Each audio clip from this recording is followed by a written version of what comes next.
Signor Ignazio Mele, da quando nasce questa passione per il modellismo? La passione per il modellismo non è che sia proprio da tanto. Ho iniziato più che altro a costruire questi nuraghi in miniatura a fine 2005. E lavora da solo? Sì, queste sono tutte. Mi aiuta solamente mia moglie più che altro a fare un po' di arredo al nuraghi. Ma quindi lei come lavora? Fa delle fotografie al sito? Sì. E poi? Allora, vado in visita a nuraghi, faccio delle fotografie e poi dove ci sono dei libri li documento tramite i libri, acquisto i libri eccetera. Tutte le documentazioni che posso trovare in circolazione le acquisto.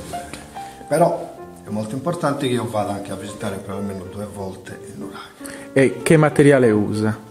Allora, il materiale è proprio il materiale originale, diciamo, cioè se un nuraghi è stato costruito con la pietra basaltica, io uso il basalto, se invece viene stato costruito con il calcare, tipo il nuraghi del Palmaverde Alghero, uso il calcare e mi procuro la pietra calcarea. E quanto tempo serve per completare un nuraghe?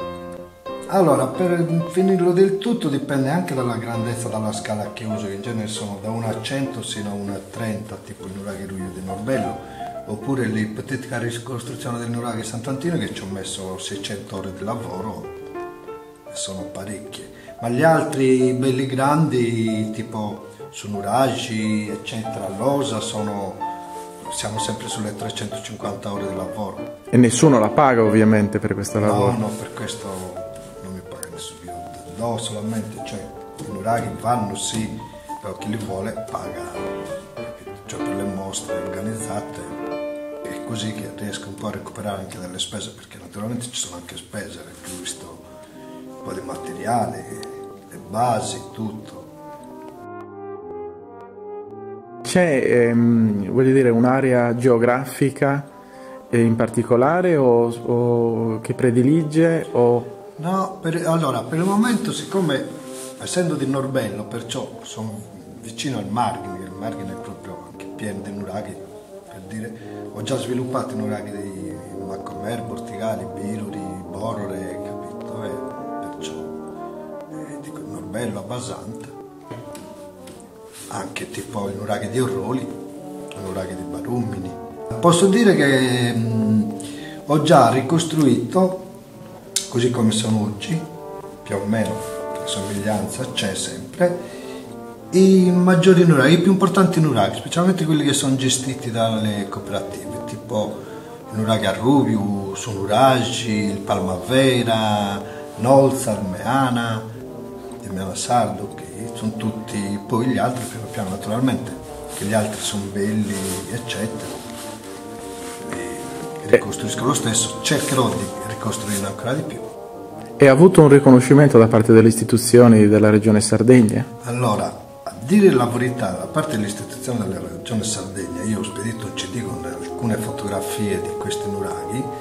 Purtroppo per la crisi che c'è, la Regione Sardegna, assessorate ai beni culturali, mi hanno risposto che purtroppo non essendoci soldi, questo tipo di mostre non le possono fare loro. Però, non so sino a che punto, cioè non possono fare queste mostre, non è che ci vogliono delle spese eccessive. Ho capito. Una mostra per esempio di un mese, che ne so, per dire a Cagliari, nelle grandi città.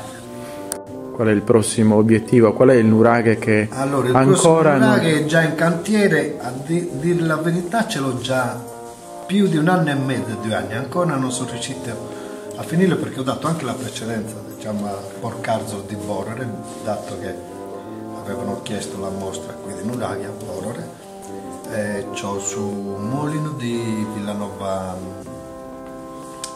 Franca, già in coso. Poi vedremo di inoltrarci un po' verso il Pisco di Suilli, c'è l'OL di Butusò, ce ne sono tantissimi bellissimi.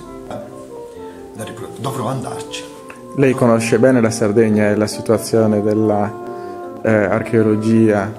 Sì, la conosco, non proprio bene, però diciamo che è un po' in abbandono. Questa è la prima cosa da rimarcare proprio un'archeologia abbandonata, a parte solamente quei 4-5 nuraghi gestiti dalle cooperative o da chi per loro, ma il resto siamo proprio in un totale abbandono.